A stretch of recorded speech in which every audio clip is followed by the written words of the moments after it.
Hello, everybody. We'd like to welcome you to another episode of the Mike and Bradley Sports Team. I'm Mike Smith, and of course, this is Bradley Hargis, who is unfortunately now become a West Virginia Mountaineer instead of a Tennessee Volunteer. And he can't deny it because he's wearing a shirt that says it. But anyway, that does neither here nor there. As of course, we will welcome you to another edition of it. Is of course basketball season is over, college football spring practice is over, and we're going to talk some about the postseason for the high school teams coming up shortly as they wind up the regular season this week. Softball, baseball, flag football, which by the way I did a broadcast on, and that was a brand new. That was an experience in and of itself, and because it was so strange. Mm-hmm. Not only is it a football game in the spring, it was such a different type of football. But we're going to talk about that in a minute. But of course, the Bledsoe County Warriors and the Lady Warriors teams are winding down here, as I said. As of course, the last weekend of the regular season for Lady Warriors softball senior nights, Thursday night, as I'll host Whitwell, and then we'll be at Ray County. So far, the season, what's your take on it? Well, the softball season has been a struggle, to say the least. Mm-hmm. And again, the competition is stronger. We've said that before. They're playing tougher teams. We've said that before.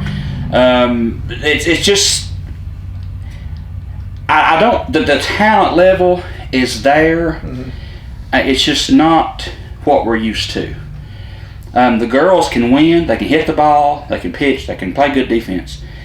But because Bledsoe County is used to state title caliber teams, they're really looking at this and looking down hard on it. Can't do that. Yeah. But this team dynamic is a completely different dynamic than what we've had the last, year, 2 years, 3 years and back. Again, right now, at the end of the season in this tournament, is the time to get hot. And if they can all remain healthy, start hitting the ball better, and the pitching steps up, they've got a good shot at making it through the region tournament, district tournament, then going into the regions, and then hopefully catapulting themselves into the state tournament. That is ideally what will happen. They have, unfortunately, they have lost their last 6. That's hard. Yeah. That's tough. Yeah. They're getting outscored. The record wouldn't show a successful season, but there's a lot of work to be done. That doesn't mean it's a failure.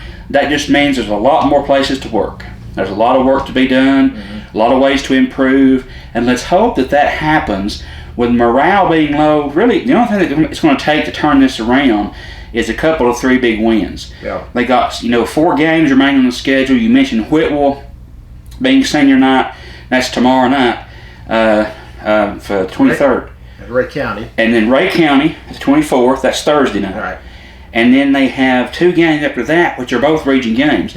Marion County and Grundy to finish out the season before we go into the tournament. So if the Lady Warriors could win 3 of the last 4, or even split them two and two, then that would give them enough motivation to going into the tournament. They can win. They're able to win. I still believe in them. I think they have capability of doing great things. It's just that the girls have to believe that, and they've had a tough team, a tough schedule this year. They've had a rough go in the last 6 weeks or 6 games. Losing those, getting outscored, and it's demoralizing. But what they need to realize is, you can have a horrible season, and have a great postseason. Yeah. I mean, the season basically starts over. Right. And the season's over with. Right. You start the postseason, start the tournaments. That's a brand new, clean slate. Don't worry about seeding. Just worry about playing. Worry about winning. So don't take that mindset into the tournaments. You've got a chance here to win, some pretty high-profile games. Ray County is a good team. Whitwell's a good team. Marion and Grundy, all good teams. And if they can win at least 2 or 3 of those games, that should get their confidence built up to go into the tournament. So I think they've got a chance. I think they can, and will they? Well, that falls on them. If they're going to put forth the effort and get out there and play hard, anything can happen. Baseball, of course, the boys are doing quite well this season. Not a bad 13-10 record. That's improvements. Every year they've improved. Yeah. Up until this year still. They got 3 games left. Yeah. Clark Range, doubleheader, that's tomorrow night down here. And then also they finish out the season at Marion County on May 1st. That's Friday. Yeah. So next Friday, a lot of things can happen. The baseball team they're on a 3-game winning streak. Right. The last time we talked, they were on a 4-game winning streak. And then they lost several in a row, and now they're on a 3-game winning streak. So it's feast or famine. Yeah. But they are playing well. 13-10's not bad. They're over 500. You know, they have a better record away than they do at home, which is odd. But the good thing is they're outscoring their opponents on the year. That they have brought in 197 runs and only allowed 146. That's not bad. The stats are in their favor. Right. Pitching is good, defense is good, and the bats are answering when they have to, and they should, if they can get past in the tournament, if they can get past Sequatchie County and Marion, they'll have a good shot, because those are the two good teams in our region, Sequatchie County being one of the best. If they can get past one or both of those, I consider this season a success already. But let's wait for the tournament, see if we can get hot there. Flag football, of course, in its first full season as a sanctioned sport, and the only school in the valley to have flag football. The others do not, and obviously it's more or less they are doing about as good as they could be expected. I actually did a broadcast on them against Stone Memorial. They lost 12-0, but to be honest with you is that they played pretty good defense. It's just the first possession, the last possession, Stone Memorial scored on, and that was senior night. But you basically they got a good team. What I did, that was like a totally different. It was like a totally different, different animal to this. But it's football, but it's not football. You 1st and 17, 1st and 9, 1st and 2. Depends on your field position. The field was like only about half as wide. And it had 80 yards and that sort. You couldn't tackle, and so it was difficult to call. It was like what's going on here? And you just had to follow along and try to get it. This is just me trying to prod you, but it's hard enough for you to call a regular football game. Well, I know, but at least I'm familiar with that. It was just like flagpole. What's the difference? Because you didn't have tackling. You can get hurt, and you can get hurt. So you had a couple of injuries in that game. Like you said, the field's smaller. Rules are a little bit different. A tackle is only the way to stop a play is if you go out of bounds, kneel, or pull that little flag. There's 2 flags. You have to pull to be a tackle, and that is that's what flag football entails. Rules are a little bit different in regards, like you mentioned, to the lineup as far as the yards for first down. It's based, like you said, on the field position, but still, I mean, Bledsoe County has had great success. Before it was a sanctioned sport with FSAA, Bledsoe County played exceptionally well, finding teams that just there weren't many schools that had teams, and now that it's a sanctioned sport, more schools are getting involved with it. Bledsoe's in an 8-team league right now. Yeah, I mean, Bledsoe is in a league right now with the likes of Watertown and Smith County, Gordonsville, Cumberland County, Cumberland. I mean, they're in a massive Stone Memorial. A massive district because of the lack of. They only have 2 classes, and by the way, 2 classifications. They have single A and double A. And the thing about theirs is that I said, in all honesty, I said, once Sequatchie County, once Marion County, once South Pittsburgh, once Whitwell, once Grundy County, maybe get a flag football team together, I would guarantee you, if Bledsoe County and Sequatchie County played a flag football team, you would have a lot of people there to watch it because it's. Well, anytime Bledsoe plays Sequatchie in anything, there's a following because the rivalry exceeds way beyond baseball, football, and basketball. I mean, and softball. It's a huge deal. It's like a family affair when we're not playing each other. We seemingly are like the big brother, big sister type deal. Because if another team says something crosses Sequatchie County, Bledsoe County, typically, not always, but typically comes to their defense. Same thing with Bledsoe. Somebody says something to them, Sequatchie comes to their defense. The example that I give is, I go back for several years when Signal Mountain was instated as a school and started playing. They had some foul things to say about both of us. And Bledsoe and Sequatchie united to fight that front. So again, it is a rivalry, and because flag football is so new in this area, it's being played everywhere. But it's starting to gain ground now in the state of Tennessee, and now that it is a sanctioned sport, that's going to help catapult it into more popularity, which if schools will look at it and they have girls that are interested in playing, the worst thing that can happen is, the best thing that can happen is you boost revenue.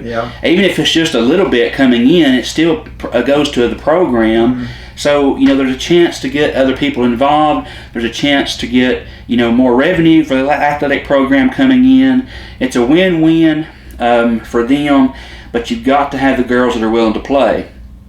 Sequatchie, I think, could do it. Marion could do it. Whitwell even could do it.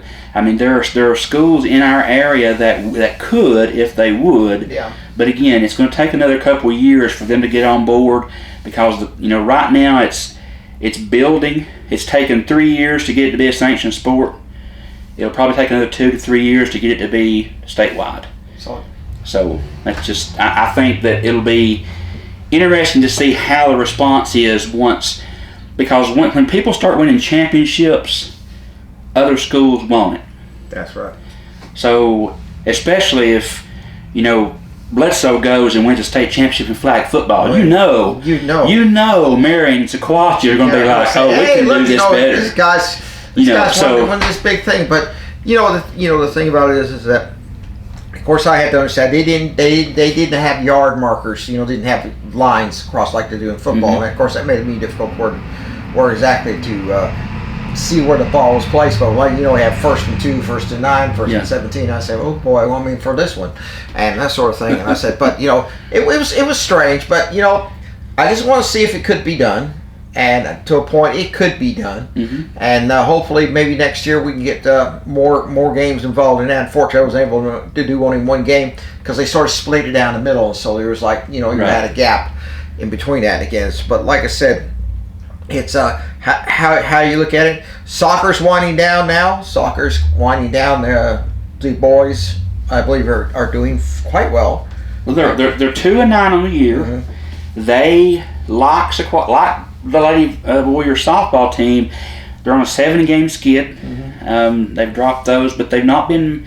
Only a couple of those were really lopsided. The rest of them were 1-0, 2-1. They were right there in that. And they got 2 games left on the schedule. Sell Creek and CCSE that they'll be playing. Those are region games, by the way, for them because they finished the season out. So they're 4th in the district right now. 6th in the district. But if they were to win against Sell Creek and CCSE, they could go up to potentially 5th or even 4th with those victories. Again, all of those teams play the tournament just like baseball, just like softball. It's not like football. You don't get the top 2 teams go. They all play. And they make it. They play that district tournament because there's so many teams in it. So they play that tournament, then move on to the regions, and then move on to the state. So they have a shot. They're 2-4 at home. They're 0-5 away. They are getting outscored on the year. 18 goals is what they've scored. They've allowed 34, but again, the couple of those games, it was like it was 10-1. They were playing schools that live, eat, breathe, and die with soccer. So the really good schools, and again, I'm not making excuses for the loss. The loss is the loss, but when you're playing a team that really, soccer is their bread and butter at that school. Just like Van Buren, you think basketball. Yeah. Bledsoe, you think basketball, football. Yeah. Sequatchie, you think football, softball. It just kind of each school has a knack for what they are superly good at or overly good at, and there are some schools that typically lean towards soccer more than anything else. Yeah. And that's the teams that typically go and win the state title every year. Bledsoe is playing some of those teams, and the score would reflect it. They're more established, they're better trained, they've been playing for years, and you can see that. But again, relative to that, Bledsoe's soccer history is relatively green. Yeah. Because when they first started, it was co-ed. Mm-hmm. And just in the past 3 years, it broke off, and they had enough for a girls' team and a boys' team. Yeah. So soccer is relatively new for Bledsoe County, not as new as flag football, but still soccer has gained a lot of influence. A lot of younger players, younger people are playing over here on the soccer field they've built. Yeah. So they're building that, what you might call an in-county farm system. Those guys are going to grow up. Those girls are going to grow up. If they ever get a middle school team, that will be ideal because they can go right into the high school team. That will certainly help going down the line. And the same thing with flag football. You're going to have. I look in the next few. They're already having flag football little leagues opposite Little Blue, allowing girls to play that. Yeah. So that's very new. That started the last year. Middle school get a football team like that. So really, it has to start there. You've got to start developing these young kids as they go in. That desire stays with them. They build, they grow, they get better, get to high school, and they're ready to go. I know probably Coach Tabor is sort of looking at those flag football players and saying, maybe I could use them in the fall. Would be, Well, you never know. You never know, but of course, the high school football team is in the middle of spring practice. They were breaking up spring practice when was covering the Stone Memorial game, and so obviously these guys sort of more or less sort of gave the girls the eye, so to speak, as they were going by into the locker rooms. No doubt. To get that, that sort of thing. But like I said, again, regular season winding down for all the teams. Postseason will begin probably the next couple of weeks. We'll hopefully keep you in praise of when those things will be and where they will be at. Now, of course, as you said, it's a farm system team. Of course, like football, you have the wee peas, the pee wees, the Little Blue, and then you have the middle school teams, and of course, that grows up into the high school league. So again, we urge fans to show up for all these games if possible. There's a lot of excitement still, a lot of enthusiasm for those teams, and we hope that you show up for them as well. Well, right now, if you look at it, Matt, the only for lack of better words, feeder program that we have for the high school teams. The middle school has baseball, softball. They have football. Yeah. They have volleyball, and they have boys and girls basketball. Right. So those are already established. They're already competing. They're already doing well, and they feed the high school. They don't have a middle school soccer team. They don't have a middle school flag football. They don't have a lot of things that we would need for those two newest sports, on our roster in athletics. We don't have a feeder program for it. The only thing that we have, is the Little League, soccer, and then once they reach a certain age, they age out. So there's 3 to 4 years where they don't play. Yeah. And competitively, unless they go to Chattanooga or something like that, because we don't have a league over here. Yeah. I think Dayton has a league. Some of them play over there, but then they go 3 to 4 years, maybe not playing, and then go to high school and pick it back up. So if they could be consistent and keep that edge and keep being in shape and keep the practice and all of that on a regular routine, that will help soccer and flag football tremendously for the high school level here in this county if we can continue to develop the younger classes and get a league going so these guys and girls can play in. Yeah, let's say that's the thing. Even community support is important. Of course, when I was in high school, you had football, you had basketball, you had baseball. Mm-hmm. Maybe I'm not sure if they did or not, because they didn't have the field at the high school. You had to go play at the recreation center. The only baseball field they had was where the park is now, and that was really just for PE in ninth grade. That was it. So, it was that tells you how much it's grown.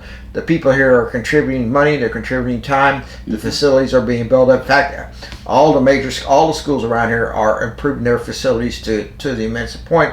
And I think that's what Coach Tabor, when he came here, the first thing he did was improve the facilities. Mm-hmm. And he has done that. The locker rooms are looking like a college locker room. They moved the equipment to the practice facility, indoor practice facility inside, and that allows a lot more room and a lot more facilities. Baseball's got an indoor practice facility. Softball's got an indoor practice facility. Mm-hmm. And of course, there's just so much going on, and there is talk about redoing the football stadium. Mm-hmm. Putting more seating, or maybe replacing the current seating with more improved things, and that would be great. I mean, that sort of thing. But I would say if there was one thing that I would like them to do at the football stadium, is put the press box over on the other side, so we don't get blinded by the sun. And put in better stairs, mm-hmm. an elevator, central heat and air, angle the window so the glare is not on it, like they are at York. Let's just make a checklist. They need to ask us what is really needed, so that we can let them, build it to suit us. That's what we need. How about Italian leather seats? And soundproof it. Not necessarily the whole thing, but soundproof. Put a partition between me and you. Soundproof it. So if I ever want to, I can just take my headset off and not listen to you. Yeah, whatever. Get a moment's peace, and then put the headset back on and go back into it. If you soundproof it, these guys at the PA system wouldn't be able to make fun of you. Oh, they don't make fun of me. Yeah. Mm-hmm. I don't know. I get the calls right. Mm-hmm. I get the calls right. Mm-hmm. Yeah, sure. Mm-hmm. I think the funniest thing over the history of us working together on the football seasons is really the people who were listening to it get tickled at it too, because if you call it a number, well, that is so and so kicking, or so and so passed the ball, or so and so ran the ball, and then I'll say, no, it was this person, and you argue with me. You go, right, well, it was this person, and then you hear the PA. The pass caught by the player that I said, and then you say, oh yeah, so and so caught it. And I'm like, what do you think I'm doing? You just literally trying to mess you up. Now listen, TA said at the Smith County game he was going to turn the radio off, but he heard you talking about salt water, and he said he had to listen to it. He said he had to listen to it, and this is what you distort. And for the record, I didn't start talking about that. You brought that up. Well, I was trying to do something just to kill a little time, because we had to wait 3 hours. Yeah, well, I could have went the rest of my life without knowing that you I did not drink salt water deliberately. All I did was I went into the pool and I swallowed a little bit of it. That's when I found it was salt water. And then you went in and told them that the water was salty. Yes! Have you never heard of a saltwater pool? Not around here, no. So that's one thing that just stood out to me. But the second thing that stood out to me was the fact that you were drinking it. And I swallowed a little bit of it. I didn't drink a cup of it. You're drinking pool water. That has chemicals. That has God knows what, especially with a hotel. No wonder you are the way you are, Mike. Don't tell me this way. Don't tell me this way. You're related to me, so you ain't got no excuse. The Bible talks about strong drink and how that it's raging, good news for you. And Proverbs talks about it really Jesus bad. Turned the water into wine. You're related to me, so you ain't got no cause to complain. And here you are drinking pool water Yeah, over all we'll go that. My goodness. You would tell you about the game where you had to go to Arkansas and go find a restroom. Jeepers creepers. But I'll wait till the fall season to bring that up. I didn't drink it when I was done. Okay, everybody, we're going to go to a break, and then we're going to come back. We're going to talk about college. Some news coming out of college football, college basketball, college baseball, college softball, college this, college that. As you're watching the Mike and Bradley Sports Scene here on Bledsoe Telephone Cooperative Channel 18 and WAT AM 10 Pikeville, Tennessee. Come and see the beautiful Sequatchie Valley. And while you're here, visit the Dunlap Mercantile. We have a full line of hats from Resistol, Stetson, Charlie One Horse, American Hat Makers, GG Pip, Greeley hats from the TV show Yellowstone, and a full line of vintage hats. Make sure to check out our hat bar where we can clean, shape, and customize a hat just for you, right here at the Dunlap Mercantile.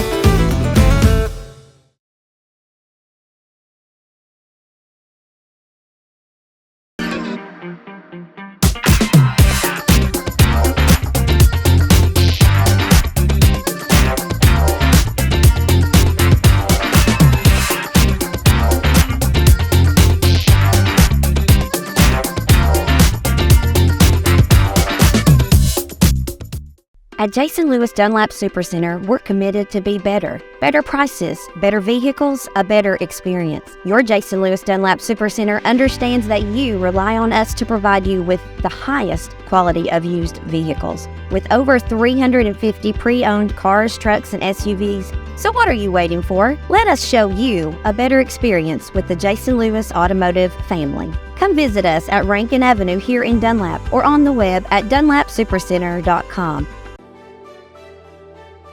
You need a bank that you can depend on. Here at Citizens Tri-County Bank, we have the most dependable staff that you will ever meet. Call in, you will not get an automated attendant, you'll get a person.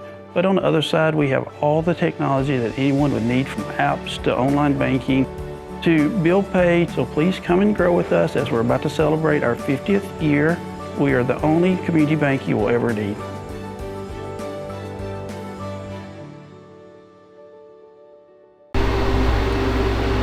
Okay, we are back, and of course we're going to talk about college sports. Spring practice for the volunteer football team has come to an end, and of course with the orange and white game, we had about 48,000 fans there, and of course got to see quite a bit of a little bit of one-on-one, that sort of thing. They sort of mixed it up a little bit and that sort of thing. But I was reading something today about a tradition seems to be going to the wayside, and that is spring games. It used to be where fans would show up to watch them finish out the spring season as they would transition into fall pre-practice, but it doesn't appear to be as important as some schools have pretty much have ended spring games as you know it, while some have modified it. Some, like Chattanooga, for example, last Saturday had more like a sideline scrimmage type thing on at Scrappy Moore Field. Mm-hmm. And of course that's their practice facility, not Finley Stadium. What is your take on it? I mean, a lot of fan teams will not televise the games anymore like they used to. Well, typically it's just to showcase the talent that you have, to feed the fans, to try to silence the naysayers, the bandwagoners who are saying you're not going to be as good. That's typically all the spring ever shows. Purpose it serves, because you are playing your number one offense, get your number one defense, but the rules are, you hit and stop. You don't, there is tackling, but you protect the quarterback. You don't really go all out because you don't want to risk an injury, and that's one of the major issues with spring practice games is the potential for injury. Yeah. That they're trying to use that as a, kind of a teetering force to get that toward the side of not doing them anymore. But again, it's an upscale practice. That's all it is. It'd be the same as us trying to scrap the jamboree, which we did in high school football this year. But that's really all it is. It's an upscale scrimmage, ones against ones, twos against twos, and you get these guys in there to give them a chance to shine in front of their fans. And I think it's good for the fans. I don't think it serves any purpose,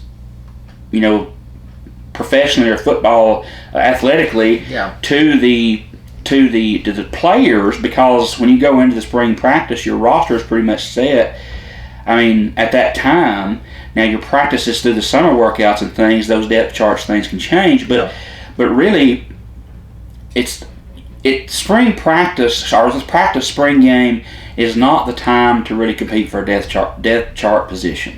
Yeah, they're That happens, during summer and extremely early fall.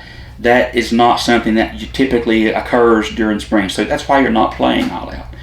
But it is good for the fans, and that's getting the fans involved, getting to see that one-on-one with them, being able to talk to the players, being able to get autographs, get pictures. Mm-hmm. It's all about the fan experience.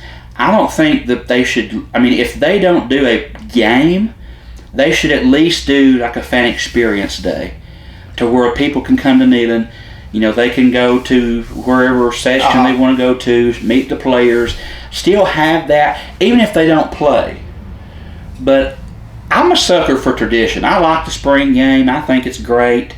Well, in the 1970s, they actually did have a fan day for Tennessee football, because what it is, after the spring game, they had a fan day.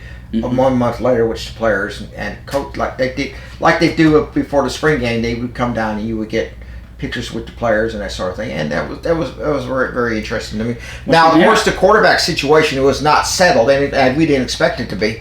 And of course, you had about 3 or 4 quarterbacks competing in McIntyre, Faison Brandon, and of course Baker. I don't think he played it. I don't think he was there for the spring practice. I think he's going to show up later. And had one other player there, and they all got to play a little bit. Schaub from Colorado. From Colorado, he did play some. From what I understand, he didn't play lights out, but the things that he did and the decision making that he had was pretty good to transfer. Mm-hmm. I think your starter is going to be McIntyre. I think it will be. Of course, then again, it's you never can tell, but I think the starter will be McIntyre. I don't think, if he don't last all season, I think they will try to phase on. Phase on, Brandon. Well, he's a true freshman coming in. I wish they would be able to give him a whole year to sit out and learn the program. I think that was one thing that hurt Nico Iamaleava when he came in. He started as a freshman, and one of the things that, aside from the money, and we won't even get into that, but aside from that, I think the constant pressure from the Tennessee fan base for him to perform at a level he wasn't ready to perform at. Yeah. And if he had been able to study the playbook for a year, learn from his coordinators, learn from the upperclassmen, and be able to do the things that he would need to do to get better before taking the starting role, I think it would have been a lot better. Now, he did have that redshirt year, but I still think he needed one more year before you give him the full load of the starting position. The thing about it is that 1971 they lost Bobby Scott, quarterback, and they had about 4 or 5 quarterbacks, and they really couldn't settle on him. Some did all right. Phil Pierce did all right. Then injuries and that sort of thing. Then they turned to the last guy in the world expected to be a starter, and was Jim Maxwell. Mm-hmm. Now he became known as the Blue Max, and he started the last 6 games, went undefeated, and won the bowl game. And they said he couldn't run. He was like Peyton Manning, couldn't run, yet he ran well enough to get to winning records. So Jim Maxwell, of course, became the starter after they went to the year of the quarterbacks, is what they called it, plural, and that sort of thing. So I think right now is that they're going to probably look at it this way. They're going to say, let's put McIntyre in there. Let's see how he does the first couple of games. If he does all right, and he has an opportunity, of course, they're 2 lightweights. Georgia Tech, of course, Georgia Tech's not lightweight, but they would be probably easier, and we'll see how that goes. So I would say right now, McIntyre, Faison, Schaub is probably, if you had the first 3. Yeah. You look at this. Remember in 1994, Okay, you had Colquitt as the starter. Mm-hmm. He lasted 7 plays before he got his knee tore up and put in there. They put in Todd Helton. Mm-hmm. Okay, Todd Helton, and the plan. This was Peyton Manning said. He said Todd Helton was going to be a starter long enough to get Manning in there, to season him, and then put Manning in there as a starter. Of course, he didn't do very well the first time he got in the huddle against UCLA, but then again, there wasn't not much. He wasn't ready. Right. And then, of course, Todd Helton got hurt in the Mississippi State game, and they had Manning and the other quarterback competing against each other. And at the end of the season, the job was Manning's, and the quarterback, he went to Texas A&M, and he beat Kansas State to allow Tennessee to play in the Fiesta Bowl for the national championship. I don't know if somebody ever sent that quarterback to Tennessee jersey and national championship ring to thank him. A dozen orange roses. And a national championship ring because he helped Tennessee win the national title. So, that was the way it is. So, like I said, Tennessee is going to have a lot of questions to answer at quarterback. Once you get a quarterback in there settled down, I think Tennessee will be all right. Of course, baseball team, Tennessee baseball, starting to really show its stuff. Big wins, conference wins. Showing some life. Won the last 2. They got 2 big series coming up. Tennessee baseball is disappointing because, and I hate it because the talent is there, the coaching is there, but I just don't think they respond as much to the coaching they have now. Nothing against them. I think it's basically the same. I'll accept Vitello brought a dynamic of fire and intensity that is not there at that level. Not saying it's not intense, because the head coach they've got now, I've seen him get pretty upset, but the intensity and the fire that Vitello brought is unrivaled in the college ranks. When he went to San Francisco, we got the new guy coming in, hired in-house. The players love him. They respond to him. But, and they don't have really a bad record. 27-14 is not terrible. No. They're 21-8 at home. They're 4-5 away. They're 2-1 in a neutral site. They have won 2 straight. But the problem with Tennessee is not necessarily the home and away, nor is it their overall record. The problem with Tennessee is in the conference. They're 8-10. That's the problem with Tennessee. But if you look at the top 25, they're not ranked, by the way. Yeah. Right now. But Ole Miss, Alabama, Texas, LSU, Vanderbilt, over half of SEC teams are ranked in the top 25. Yeah, they're. So the product that they're playing goes right back to what we was talking about with Bledsoe County High School lady softball. Quality opponents. Yeah. Tennessee is playing really good teams, and when you win a World Series title and you have continued success, you have to schedule the harder teams. Yeah. And those other teams, because of the transfers and things like that, have stepped up their game. Tennessee has a huge series starting tomorrow, the next 3 days, with Alabama. That is a homestand. They have a 3-game series at Alabama, then they play West Georgia at home, and they have a 3-game series away at Kentucky. So the next 6 games, next 2 series, not count, just leaving out West Georgia, but the next 2 big SEC series they have coming up is very crucial. If they can win the series against Alabama, that'll be huge. Yeah. Alabama is 13th in the nation. That has become a big rivalry. Tennessee-Alabama has always been a big rivalry, but it has spilled over now into baseball. It is the real deal. So that is huge for Tennessee baseball. If they can win that series, you don't have to win all 3. Yeah. 2 of 3 is great. Win 2 of 3 there, win 2 of 3 at Kentucky, get yourself some momentum going into the end of the season, and because it's going to get tough. And the SEC tournament is not going to be any different. No. That's say the SEC tournament is probably going to be tougher than if they were to go to Omaha. Yeah. Because of the talent levels in the SEC right now. That is, and again, that's not me thumping my chest that SEC's best, but the baseball in the SEC is elite. There are really good teams outside the conference, but inside the conference, it's tough. It is. It's tough to win ball games when you're playing these teams day in and day out, week in and week out, and then go into the SEC tournament, and then go into the big World Series tournaments. It's hard. Tennessee has got a tough row to hoe. Can they? Yes. Will they? It remains to be seen. Which team will show up? Can pitching perform, and can the offense produce? That's the main things. Well, we want to congratulate the Tennessee Lady Vols golf team. They won their very first SEC title in school history. Congratulations to them. I believe they beat Ole Miss in the playoffs. So basically, Tennessee Lady Vols have won here. I was listening to the Sports Animal, which is a Knoxville station, which is all things Tennessee football. And of course, they also do pro football games and other things like that. And they talked about Tennessee basketball. That some people are saying that Tennessee has now become a blue blood in college basketball. It used to be in the SEC, it used to be Kentucky and everybody else. Now it's Tennessee, it's Arkansas, it's Vanderbilt, it's Alabama. All those teams are catching up and surpassing. And nobody's talking much about Kentucky basketball like they used to. It always used to be with Kentucky basketball is that whenever the polls come out, Kentucky was at or near the top every year.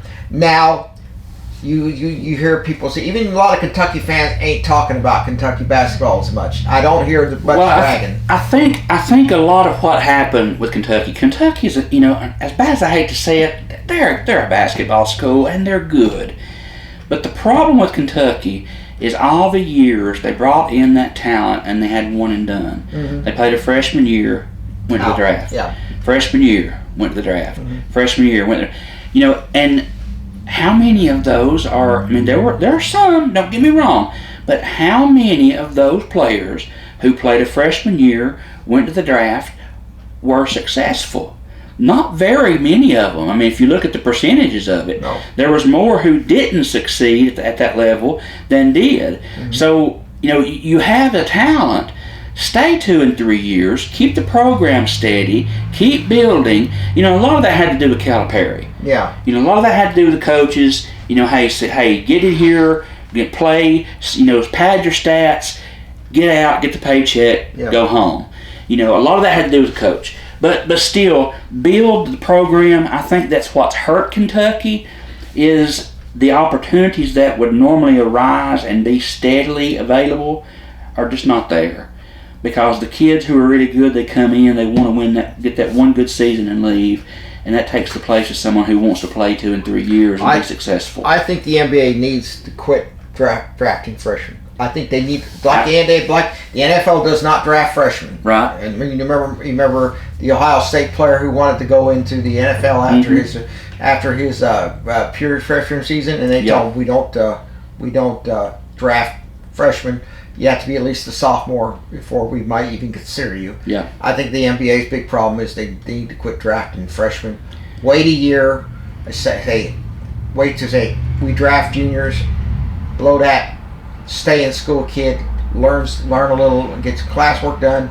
Learn how to play basketball properly, and then we will consider you. Well, so the NBA, you can go into the NBA out of high school now. Yeah, that's. So the NBA and baseball are the two major sports where you can go from a high school senior into a professional sport. Yeah. Without going through college, without going through, your amateur leagues, you could get signed and go straight into the pros. And it is, I can't imagine, now I can't imagine being the kid playing basketball and being a 19-year-old graduating high school, or 18-year-old graduating high school, playing my next season at the NBA level at 19. LeBron James did that. Yeah. LeBron James was able to do that, and he's played for 39 years now, and that's why he has the most games won. That's why he has the most points scored. That's why he has the most rebounds.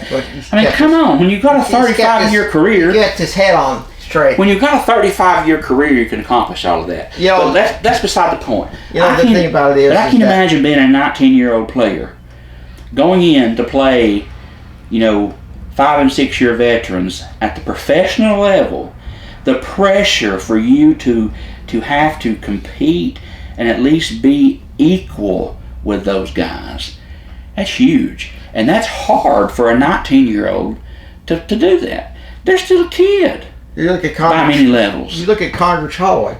When he was being recruited, he was recruited by Major League Baseball because he was a top-ranked baseball player. In fact, his high school career was they actually had 12 players on the All-America high school team because he tied with another outfielder named, not outfielder, he didn't mention the name. But anyway, Tennessee was recruiting him to be a quarterback. Okay. Montreal was trying to recruit him to play baseball for them. He would have gone right up to the big leagues. He was that good. Okay, well, the major league guy who was trying to recruit him wanted to meet with him in a restaurant and said, "Well, okay, well, I want Ray Trail, who was an assistant coach on the UT football team. He was there, and he said, and the scout was not too happy with Ray Trail being there, to put it mildly. And he comes like there and says, watch the play for Montreal, you got a sign-in bonus, $70,000 sign-in bonus and all that. And Condredge said he promised Ray Trail he would not commit one way or the other until he was ready to commit. Right. Anyway, Bill Battle was so worried about it, he kept saying, make sure he doesn't get away from you, whatever. So what it is, so the scout pulls out this briefcase, opens up $70,000 in cash. Can you imagine somebody coming here with $70,000 at that time? In cash? At that time, that was a lot of money. That's about $7 million now. Yeah. Okay. And Condredge realized, as the scout said, I can pay you this above the table. Anything Tennessee has to pay you has to be under the table. So what Condredge was kidding was, I'm a tool. That's all I am.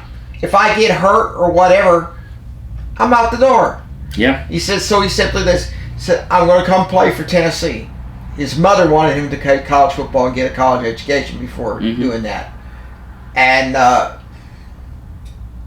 that's the way it is. Like I said, players are tools. You're going to be used. That's why Major League Baseball they're how they're viewed. And NBA needs to quit recruiting freshmen or all right out of high school. I think it's a bad system. These kids are not ready. They're emotional or mature wise. You see, mentally there are a lot of guys who are up there in years don't act very well. Sure. In public or whatever, act like total fools. But but with a kid. You ever see me if I went to high school? Is that they would some MLB team? If you went to high school, like you didn't go to high school. I went to high school, but that's about it. That's about it. This is about. I was voted most likely. I was voted most likely never to make A's in math. I've derailed the train here for a second, folks. Yeah, well, I'll tell you something. I was voted most likely never to make A's in math, and that turned out to be true. And that's that sort of thing. But yeah, I think it's that you look at it this way. Now, of course, Tennessee Ladies Vols basketball, of course, lost all of its starting lineup from last year. Well, but before we get into them, let's look at the recruits that came in. You got good players. We were talking about Tennessee men's basketball. Yeah. They have hit the recruiting portal, transfer portal.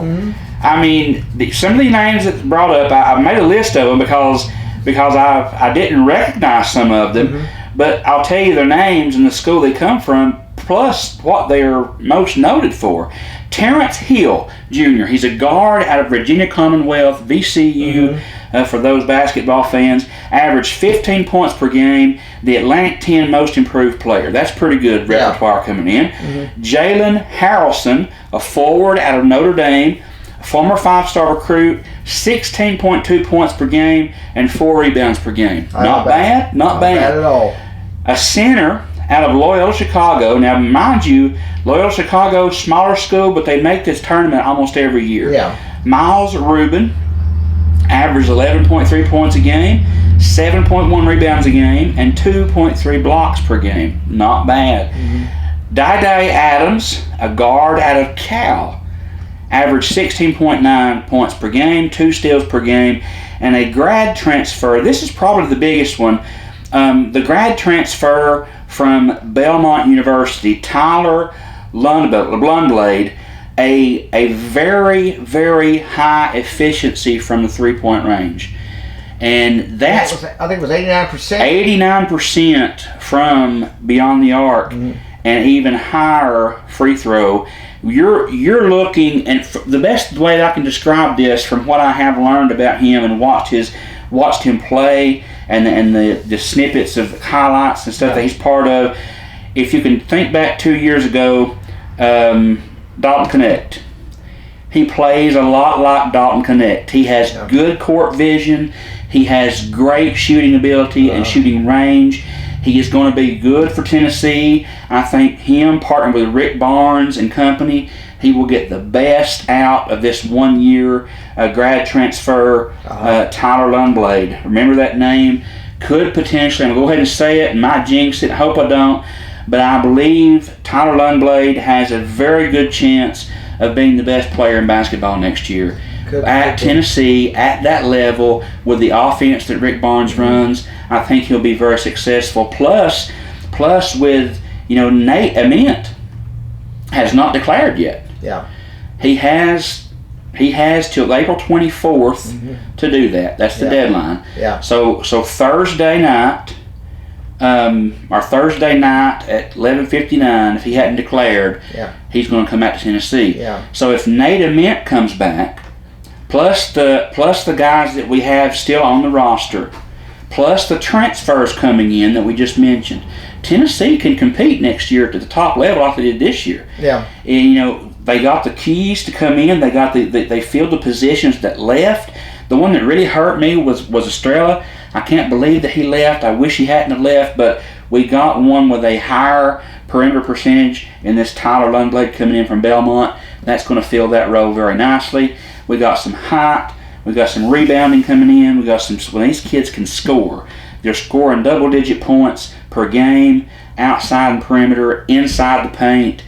They're going to be a good team next year. I've got high hopes for the Tennessee Vols under Rick Barnes next year. Well, I watched him too, and he sort of reminded me a little of Bernard King. His ability to go at the ball and then hit the target. A.W. Davis was another player that he reminded me of. Played in the '60s for Ray Mears. That's how. You look at Rick Barnes. He has taken Tennessee up to a level that has not been seen by Tennessee fans in a good long while, and that sort of thing. And I think for Kentucky, the so-called superpower in the SEC, I think is that their days are going to be probably pretty numbered for a while. Well, they're still ranked up at the top, but then you have the likes of Tennessee, Alabama, Florida, and even Auburn.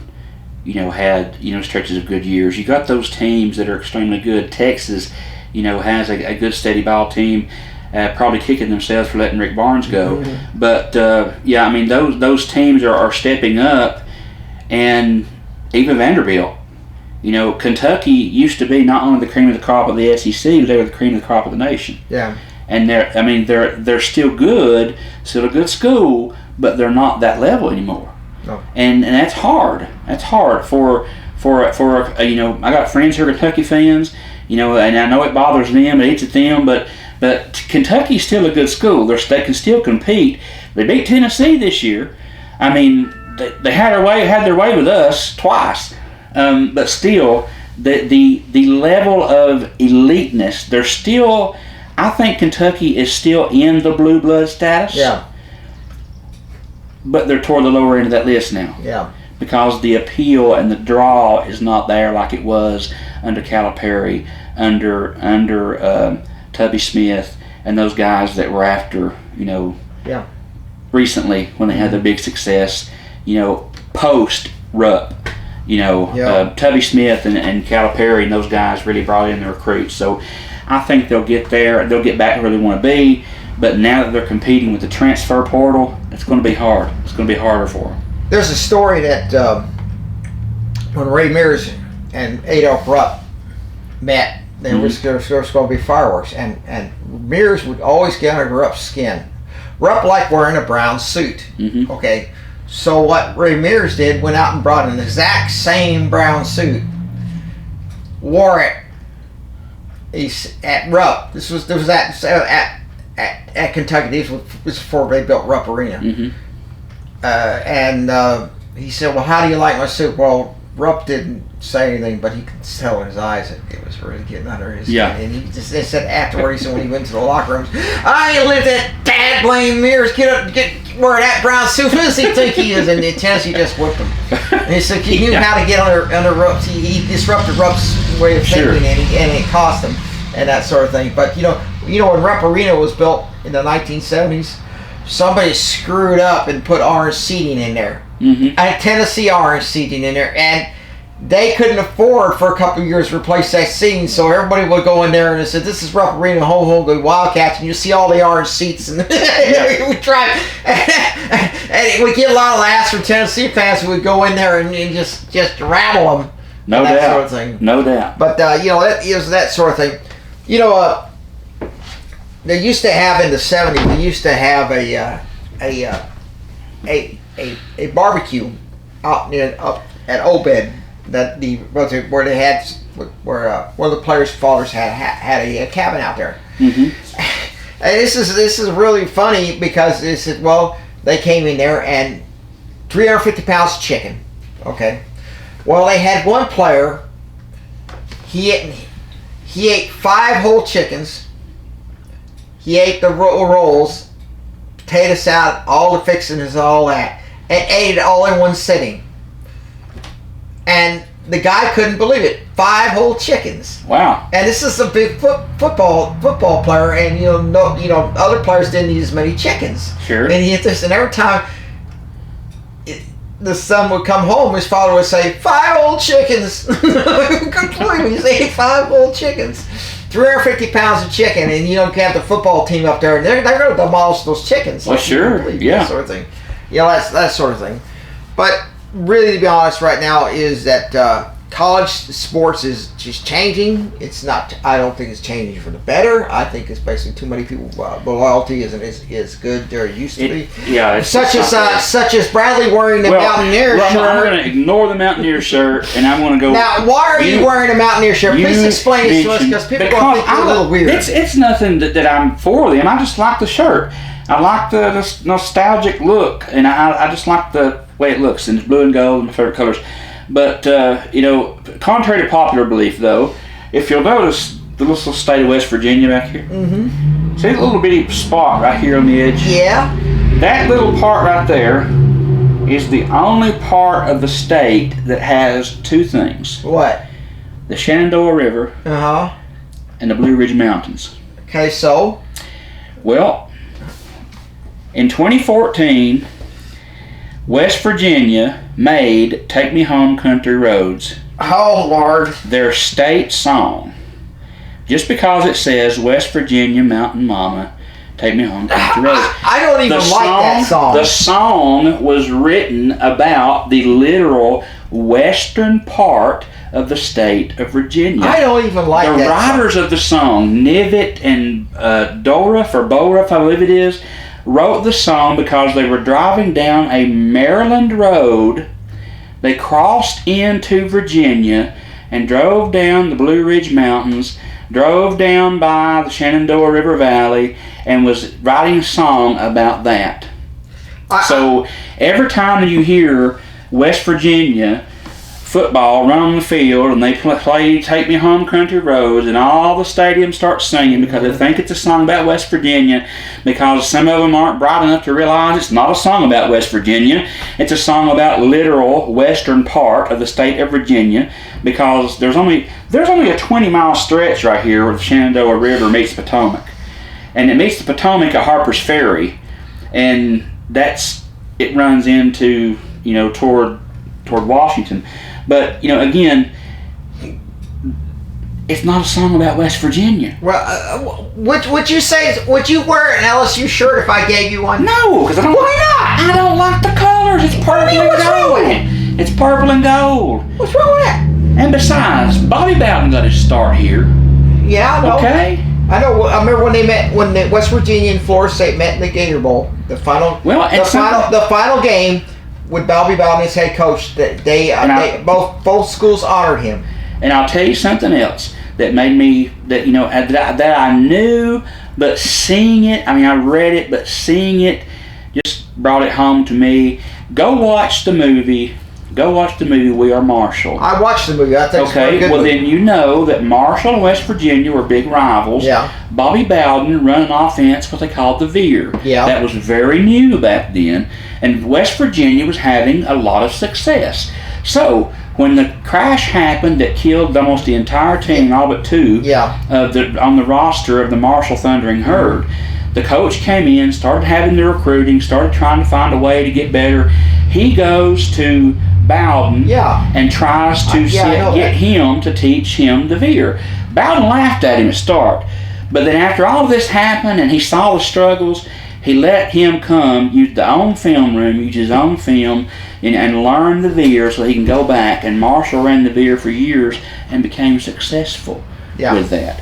So I respect Bobby Bowden, even when he was at Florida State.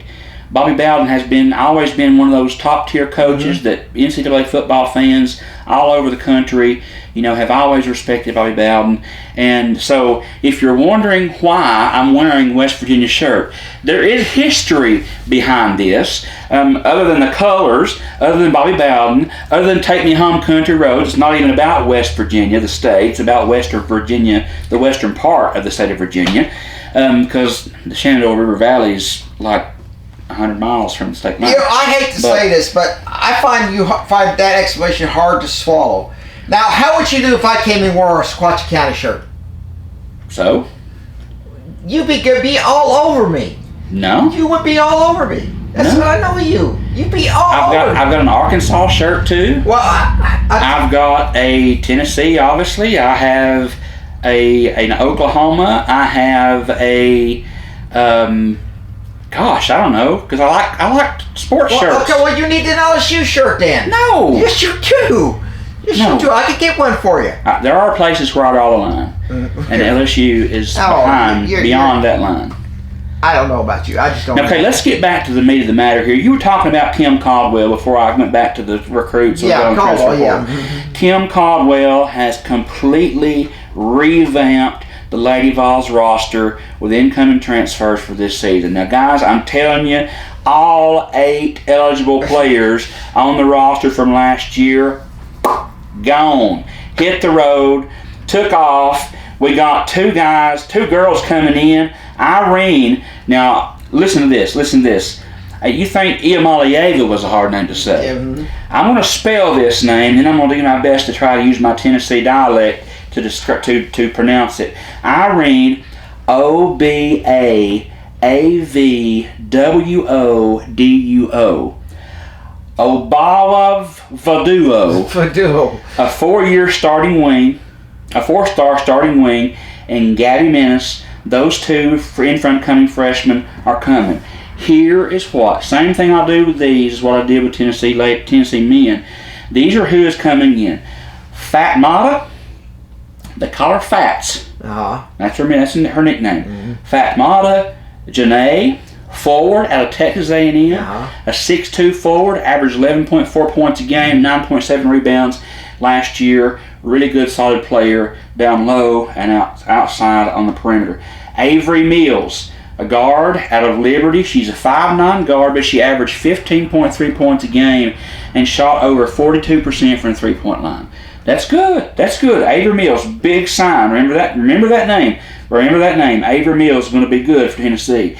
Naomi White, a guard out of North Arizona, 5'9", Big Sky Freshman of the Year, averaged 20.8 points a game, big numbers, and 5.3 rebounds per game as a guard, as a 5'9" guard, getting at least 5 rebounds a game. That's big.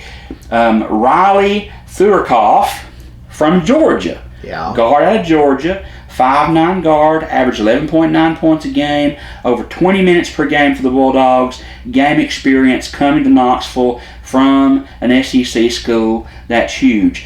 We got 2 from Georgia. Zen Craft, a forward, 6'2", 5.7 points a game, 4.2 rebounds a game, really revamping the paint and the perimeter for Tennessee basketball. Harper Peterson, Stanford. Yeah. These are big schools. These are big schools that compete. Forward out of Stanford, 6'3" forward with championship program experience. Remember, Stanford, has always been historically a good team. That is the house that Tara Vandiver built when she was the head coach over there before she retired.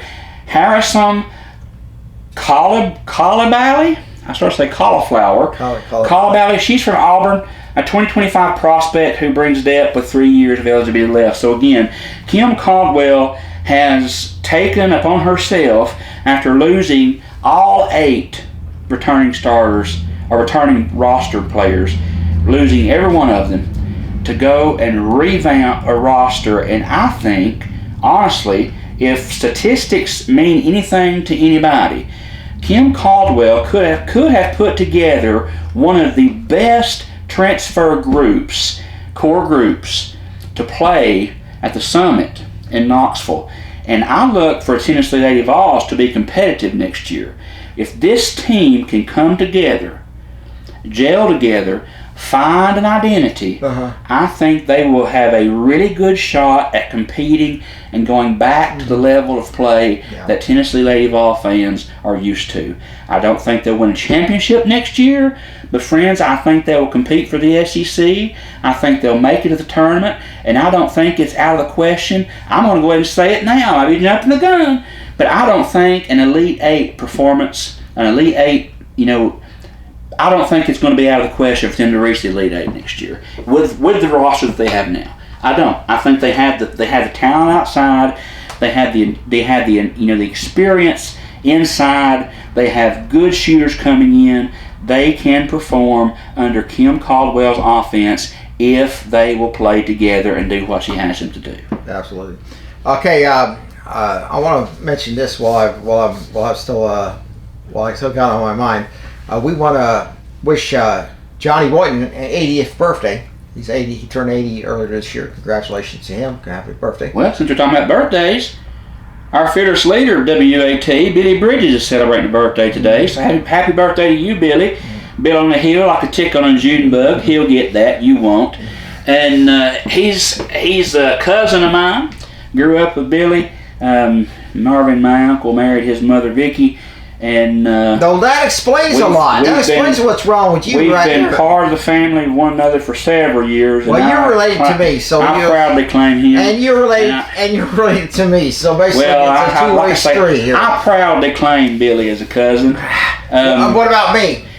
I proudly claim Billy as a cousin. Come on. Happy birthday, Billy. Happy birthday, Big John. We don't know half measures. You go all the way. Anyway, on this one. But anyway, okay, we're going to go to a break, and then we're going to talk about Bradley's favorite subject. And normally it's, got bursitis or something. You know what's going to happen next, ladies and gentlemen. So, parents, wake your children. You're about to meet an extravaganza. Yes, of course, as you're watching the Mike and Bradley Sports Scene here on Bledsoe Telephone Cooperative, Channel 18, WAT AM 1110, Pikeville. You need a bank that you can depend on. Here at Citizens Tri-County Bank, we have the most dependable staff that you will ever meet. Call in, you will not get an automated attendant, you'll get a person. But on the other side, we have all the technology that anyone would need, from apps to online banking to bill pay. So please come and grow with us as we're about to celebrate our 50th year. We are the only community bank you will ever need.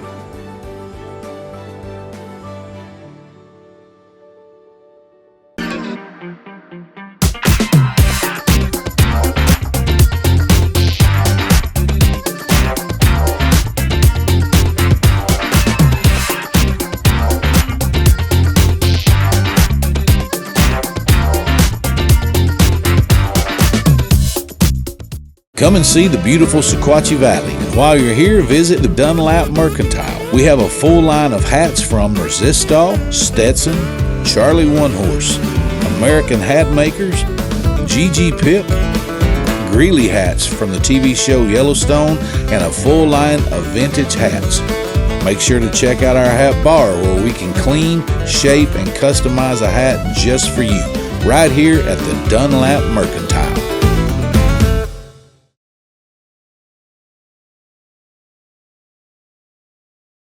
At Jason Lewis Dunlap Supercenter, we're committed to be better. Better prices, better vehicles, a better experience. Your Jason Lewis Dunlap Supercenter understands that you rely on us to provide you with the highest quality of used vehicles. With over 350 pre-owned cars, trucks, and SUVs, so what are you waiting for? Let us show you a better experience with the Jason Lewis Automotive family. Come visit us at Rankin Avenue here in Dunlap or on the web at dunlapsupercenter.com.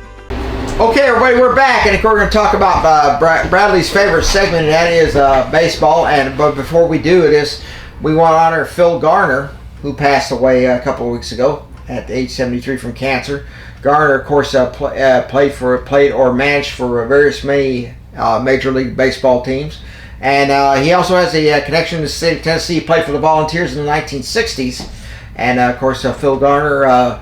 One of the great baseball players and managers in Major League Baseball, and of course, before he retired from baseball in the late 1990s, and obviously did a great job. And of course, our hearts out to the Phil Garner family. I know, Bradley, you're just want to bring up the baseball thing, and I know you just can't wait. I can see that look in your eyes, Bradley. Well, I'm going to take that negative energy that you just introduced, and I'm going to introduce some positive energy. All right, why don't you do that? Get out of here! I hate you. I hate you. Come on, man. Playing squash cannot a chance in the world. Warm that arm up. Warm that arm up. Hold on, it gets better. Listen to the whistles. There is no hope at all here, ladies and gentlemen. Hear the fans? Hear the fans? Oh, man. What fans? 2 fans?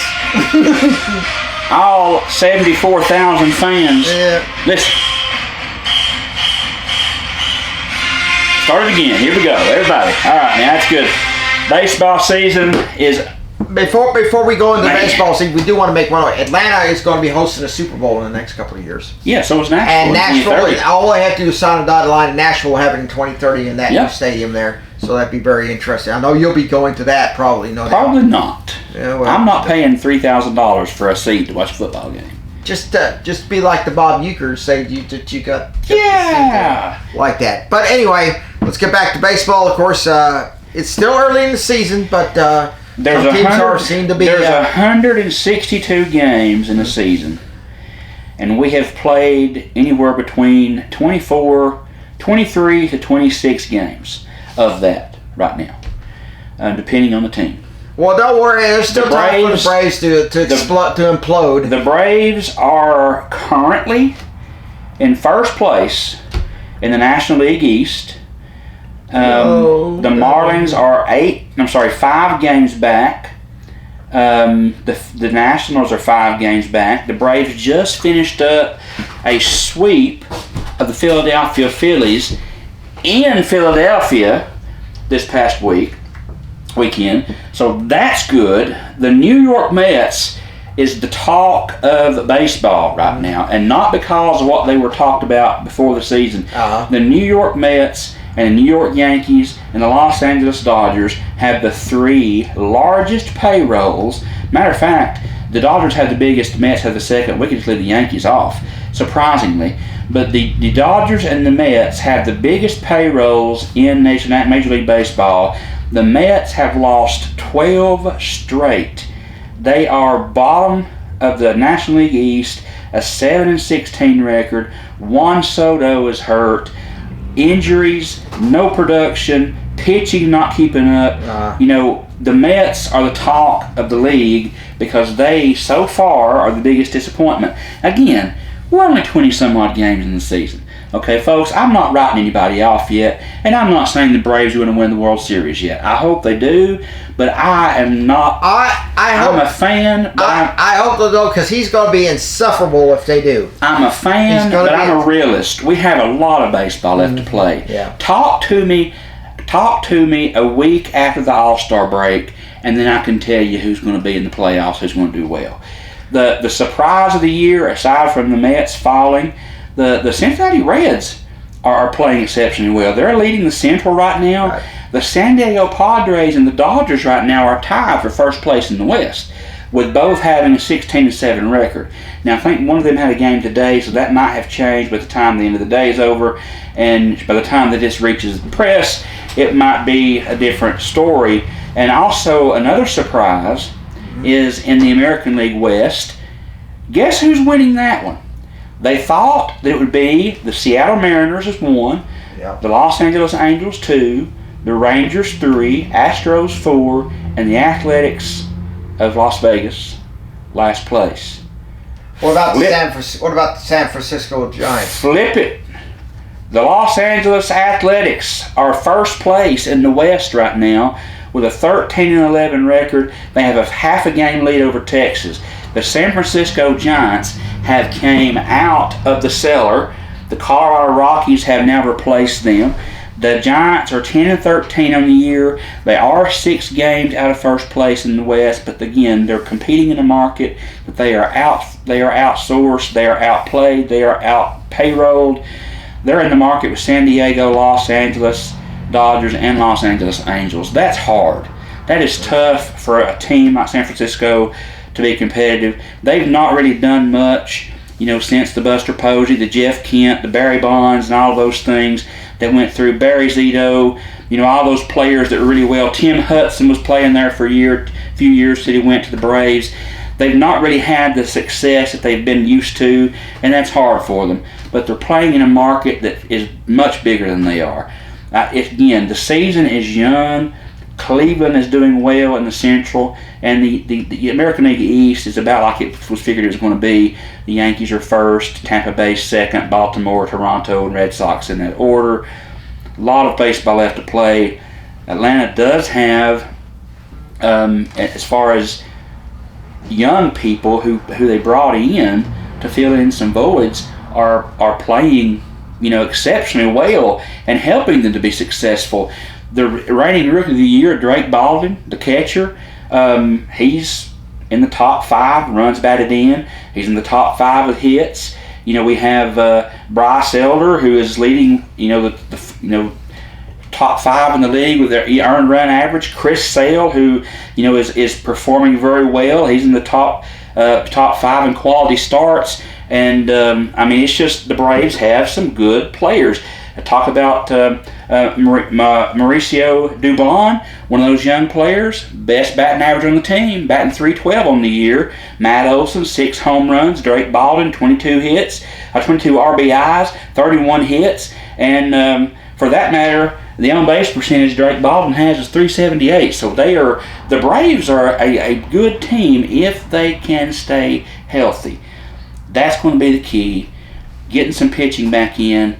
There is some rumors going around about them trying to get Sandy Alcantara out of Miami.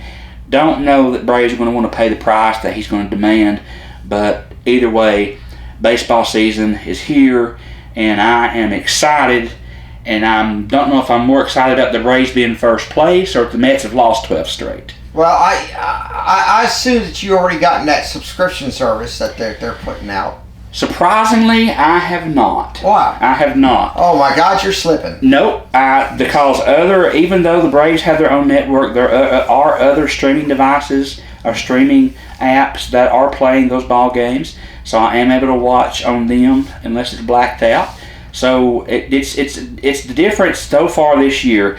In 2025, let's just use this stat. In 2025, the Braves were the last team in Major League Baseball to even win a game. They were struggling last year, to say the least. In 2026, the Braves are the last team to not have lost a series. To date, the Braves, every series they've played, You're going to jinx them. 3 games here, 4 games there, 3 games here, they have won every series they have played to date. If they can do that for the rest of the year, that's going to be an amazing season. That's going to be hard to do.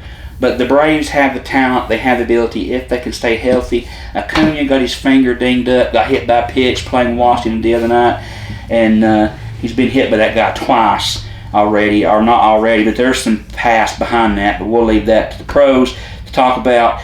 But nonetheless, he come off. He's hurt his finger. He might be off for a little while, but we got Smith and we got DuBon. We got all those guys that can step up in the outfield. I can't say enough about my Braves. Do you want me to play that song again? Do you think No, I don't.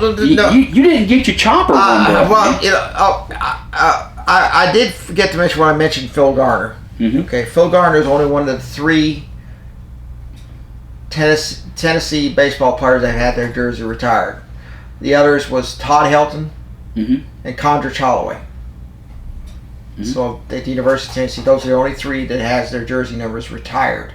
So again, I guess tells you how well he did playing baseball for Major League and for Tennessee. Now you mentioned those 2, you know, out of that list as far as baseball players. Yeah.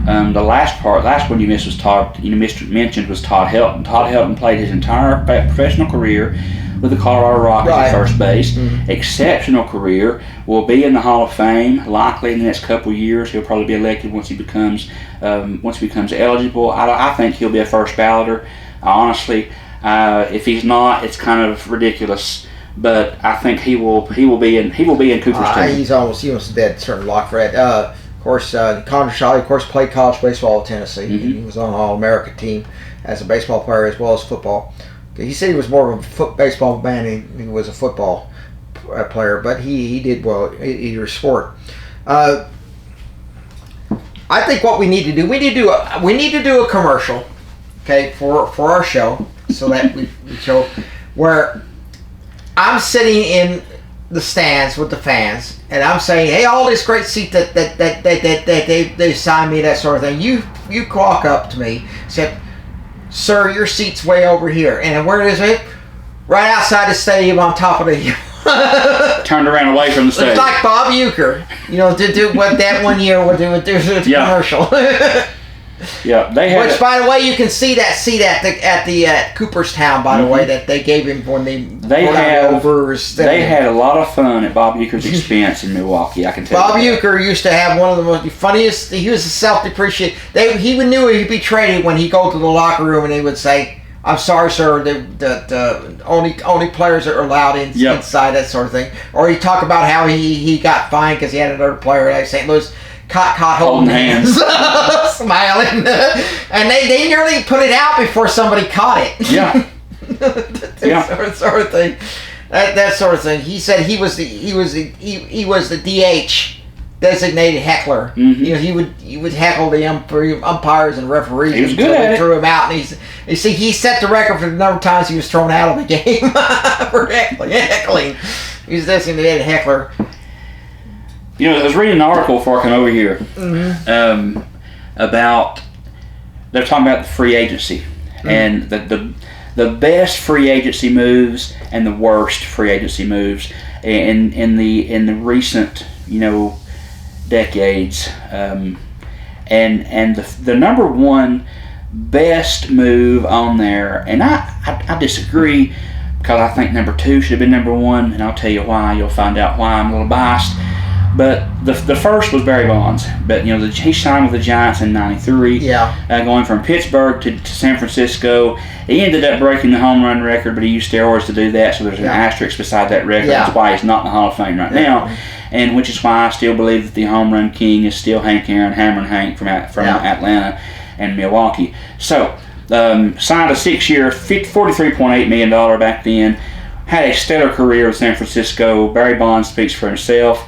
Very good signing for the Giants. The number 2 they ranked was Greg Maddux, coming from the Cubs, going to the Braves back in 1993, the same year that Bonds went to San Francisco. Maddux at that time signed a 5-year deal, $28 million. He ended up playing for the Braves for 11 years. Yeah. Maddux was good with the Cubs. He was good with the Padres, and he even had a stint with the Dodgers. But his best years came during that 11-year tenure with the Braves. Yeah. And that's really, he was going to be in Cooperstown anyway. And I'm just thankful that he spent those 11 years with the Braves, because those stats and those accomplishments and accolades solidify him as one of the best pitchers to ever play the game. The third ranked on that was David Ortiz, coming from the Twins, who released him. Yeah. Red Sox signed him for a 1-year deal.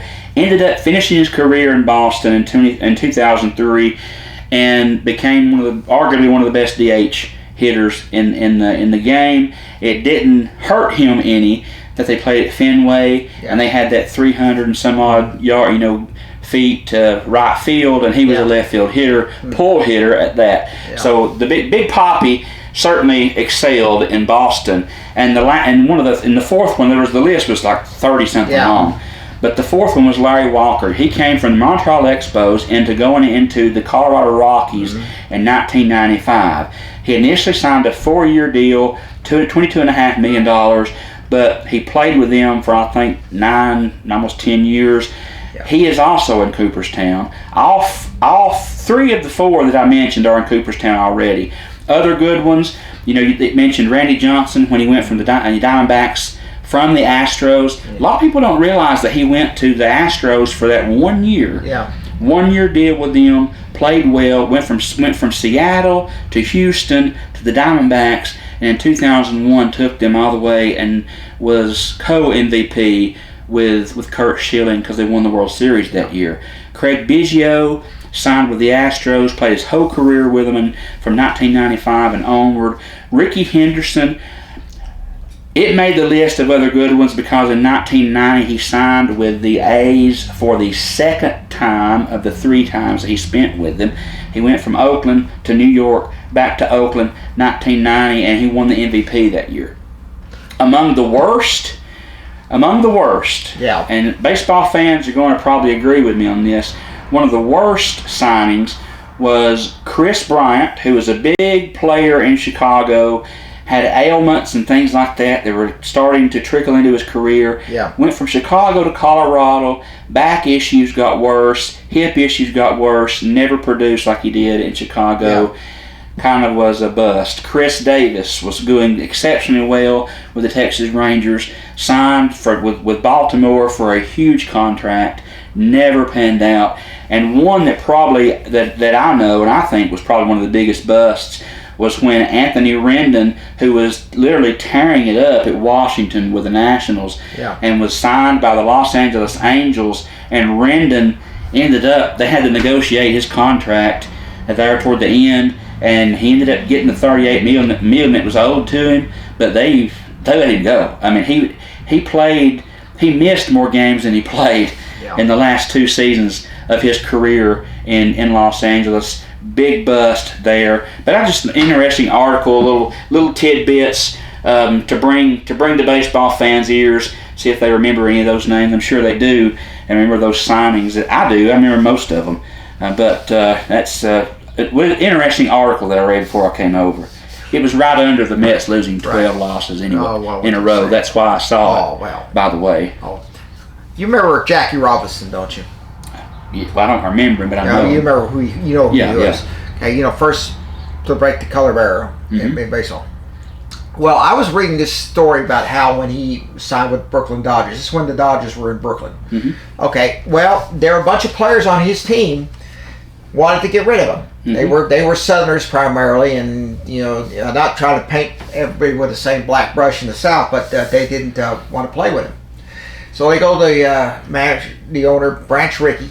Mm-hmm. And they have a petition saying that they want to get rid of him. We don't want him. He's black. That sort of thing. Branch Rickey said, "I'm not even going to read this petition.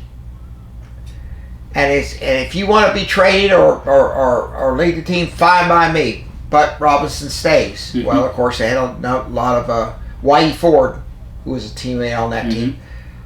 Didn't like him at first, but when he got to know him, he ended up being one of his fierce defenders. Mm-hmm. And a story about one time was that a player on their team was calling him all sorts of names and all that sort of thing, and Jackie Robinson whacked a home run. Yeah. And he says, goes around there, and then tells the guy he's a catcher. He's a catcher. And he said, "How do you like me now?" Mm-hmm. And then that guy ended up being one of his biggest supporters at the very end.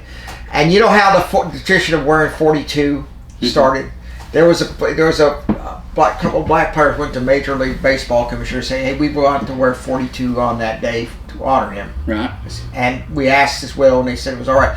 So a couple of years they started wearing. They were one of the few that actually. Then Major League Baseball said, on that day everybody wears 42. The uniforms matching that of 1947, Right. And that's how you got tradition of 42. Well, if it wasn't for Ford and Pee Wee Reese for the Brooklyn Dodgers, they really, I mean, they were. Jackie broke the color barrier by being in.